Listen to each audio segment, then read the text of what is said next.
চাঁদের বুড়ি চাঁদের ওপর বসে বসে চরকায় সুতো কাটছিল। হঠাৎ সে দেখল আকাশ থেকে একটা আলোর রেখা চাঁদের উপরেই নেমে আসছে। এটা আবার কি এলো রে? চাঁদের বুড়ি ভালো করে তাকিয়ে দেখে সেটা আর কিছু না, ভারত থেকে পাঠানো চন্দ্রযান। চাঁদের বুড়ি সঙ্গে সঙ্গে হাঁক পারল, ওরে ওরে মামদ, স্কন্ধ কাটা, তোরা কে কোথায় আছিস? এদিকে আয় তাড়াতাড়ি। ওরা তাড়াতাড়ি চাঁদের বুড়ির কাছে চলে আসে। কয়েকটা কঙ্কালও সঙ্গে এসেছে। ওরা আকাশ থেকে একটা আলোর বিন্দু চাঁদের দিকে ধেয়ে আসতে দেখেই ভয়ে চেঁচামেচি ও লাফালাফি করতে থাকে। ও বুড়ি গো, ওটা কি গো? আমরা সবাই মরতে বসেছি গো। ও তোরা তো কবেই মরে ভূত হয়েছিস, এখন আবার কি মরবি? জিনিসটা আস্তে আস্তে চাঁদের বুকে নেমে আসে। ওটা কি জিনিস গো বুড়িমা? তোরা কোনো খবর রাখিস না যে দেখছি। ওটা হলো বিক্রম ল্যান্ডার, ভারত থেকে চাঁদে পাঠিয়েছে গবেষণা করতে। হ্যাঁ, ভারত থেকে? আহা, আজ তো আমাদের গর্বের দিন গো। মরার আগে তো আমরা ওই দেশেই থাকতুম গো। কি যে বলি দুঃখের কথা, পৃথিবীতে এখন গিজ গিজ করছে মানুষ, তাই তো মনের দুঃখে চাঁদে থাকতে আসা। তোদের দেশের গর্বের জিনিস কিন্তু তোরা সামলে রাখিস। এই চাঁদের এলিয়েন গুলো যেন ওটার কোনো ক্ষতি করতে না পারে। আরে না না, তুমি কোনো চিন্তা করো না বুড়িমা। আরে আমরা আছি তো, ওই এলিয়েনদের এই যন্ত্রটার কোনো ক্ষতি করতে দেব না। ওটাকে রক্ষা করার দায়িত্ব এই আমাদের। হ্যাঁ। এদিকে চাঁদের ওপরে গোপন গুহাগুলোর ভেতরে চাঁদে থাকা এলিয়েনরা টেবিলের চারিপাশে গোল হয়ে বসেছে। সামনে বড় কম্পিউটার স্ক্রিনে দেখা যাচ্ছে বিক্রম ল্যান্ডার থেকে রোভার প্রজ্ঞান বেরিয়ে এসে চাঁদের বুকে চলে বেড়াচ্ছে। এই যানটা পৃথিবী থেকে এসেছে চাঁদে জল খুঁজতে। কেন পৃথিবীতে জল নেই নাকি? আছে আছে, তাও ওদের চাঁদের জল চাই। তাহলে আমরা কি খাবো? সত্যি তো এটা মানা যায় না, আমাদের কিছু একটা করতেই হবে। ভুরু চ্যাং, তুমি যাও 2-4 জনকে নিয়ে দেখো কোনোভাবে যন্ত্রটা নষ্ট করা যায় কিনা। হ্যাঁ, ওদের কিছুতেই চাঁদের বুকে ঘাঁটি গাড়তে দেওয়া যাবে না। এলিয়েনদের ঘাঁটি থেকে 4টে এলিয়েন বাইরে বেরিয়ে আসে। এদিকে মামদো আর স্কন্ধকাটা তাদের দিকে নজর রাখছিল। এলিয়েনরা সামনে এগিয়ে যেতেই ওরা তাদের পিছু নেয়। এই ওরা কোথায় যাচ্ছে বলতো? নির্ঘাত বিক্রমের কাছেই যাচ্ছে, খবর পেয়ে গেছে বলে মনে হয়। ঠিক তাই হয়। এলিয়েনরা খানিকটা গিয়ে একটা পাথরের আড়াল থেকে বিক্রম ল্যান্ডারকে দেখতে থাকে। ওটার ভেতরে কি মানুষ আছে সেটাই তো বুঝতে পারছি না। যদি মানুষ থাকে, মানুষ থাকুক না থাকুক, আমাদের কাজ ওটাকে নষ্ট করে ফেলা। ঠিক ঠিক, ওরা যেন কোনোভাবেই জলের বা আমাদের খোঁজ না পায়। ওরা সবাই মিলে বিক্রম ল্যান্ডারকে ঘিরে ফেলে। চল সবাই পাথর ছুঁড়ে মেরে ভেঙে ফেলি এটাকে। ওরে মামদো, ওরা যে পাথর ছুঁড়ে যানটাকে ভেঙে ফেলবে বলছে। ভাঙলেই হলো, দাঁড়া দেখাচ্ছি ওদের মজা। চল আমরাই ওদের পাথর ছুঁড়ে মারি। এই যে এখানে বেশ বড় বড় পাথর আছে, তোল। তবে রে,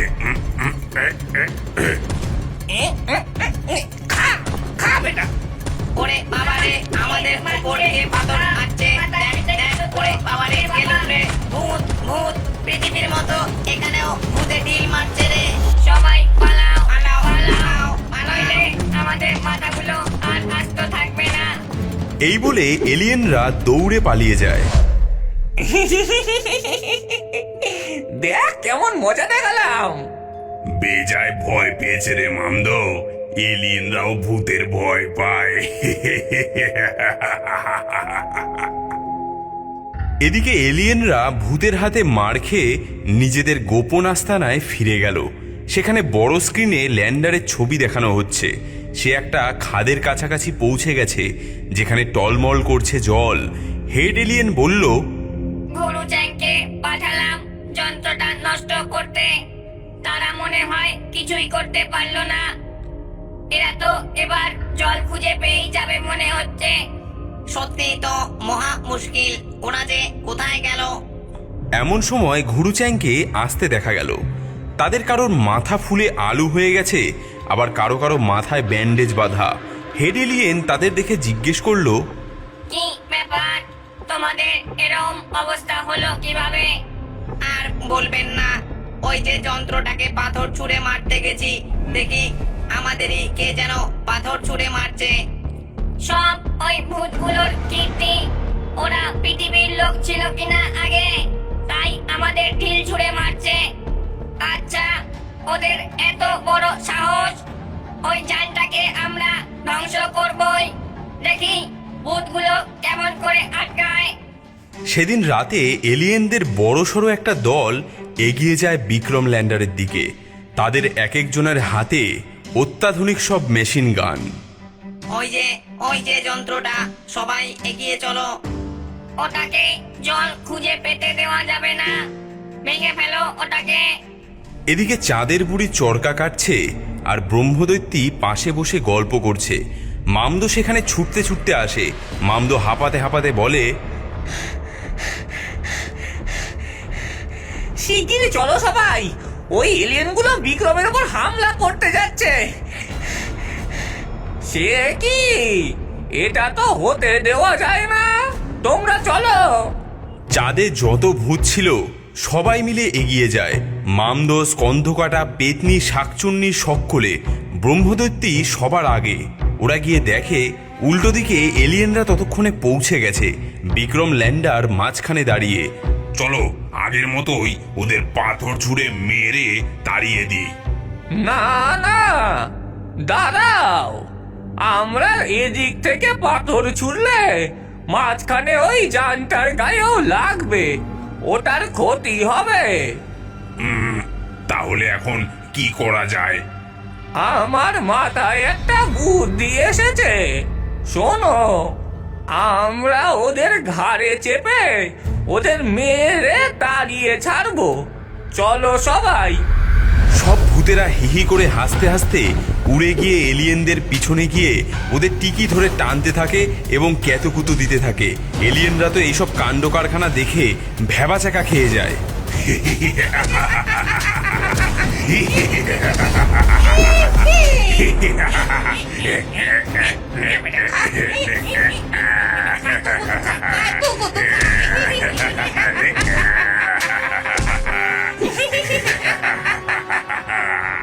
ওরে আমাকে ছেড়ে দে, ওরে ওরে ওরে তো আজ ভূতেদের মেরেই ফেলবো। এলিয়েনরা ভূতেদের লক্ষ্য করে এলো পাথারি গুলি চালাতে থাকে, কিন্তু ভূতেদের তো শরীর নেই।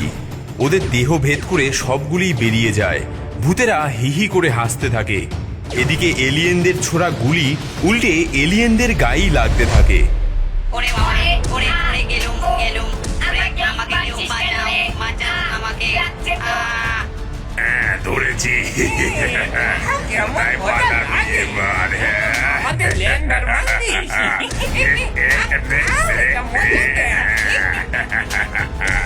ওরে ওরে বাবারে, আমাদের খেয়ে রে, পালাও পালাও মাগো। ওরে ওরে এলিয়েনের দল, আমাদের ভারতের গর্ব বিক্রম ল্যান্ডারকে ধ্বংস করতে এসেছিলি। দিলাম তো কেমন, হ্যাঁ? তাহলে ভূত বন্ধুরা সবাই একসাথে জোরে বলো, ভারত মাতার জয়, ভারত মাতার জয়। চাঁদের বুড়ি চরকা কাটতে কাটতে দেখে এলিয়েনের দল হেঁটে চলেছে। কারোর হাতে ক্রাচ, কারোর মাথায় ব্যান্ডেজ, সবার হাতেই ট্রলি এবং ব্যাগ। ওরে বাবা রে, আমরা আর পৃথিবীর কোনো ক্ষতি করতে যাব না। চাচা, আপন প্রাণ বাঁচা, আমরা এই এলাকা ছেড়ে চলে যাচ্ছি।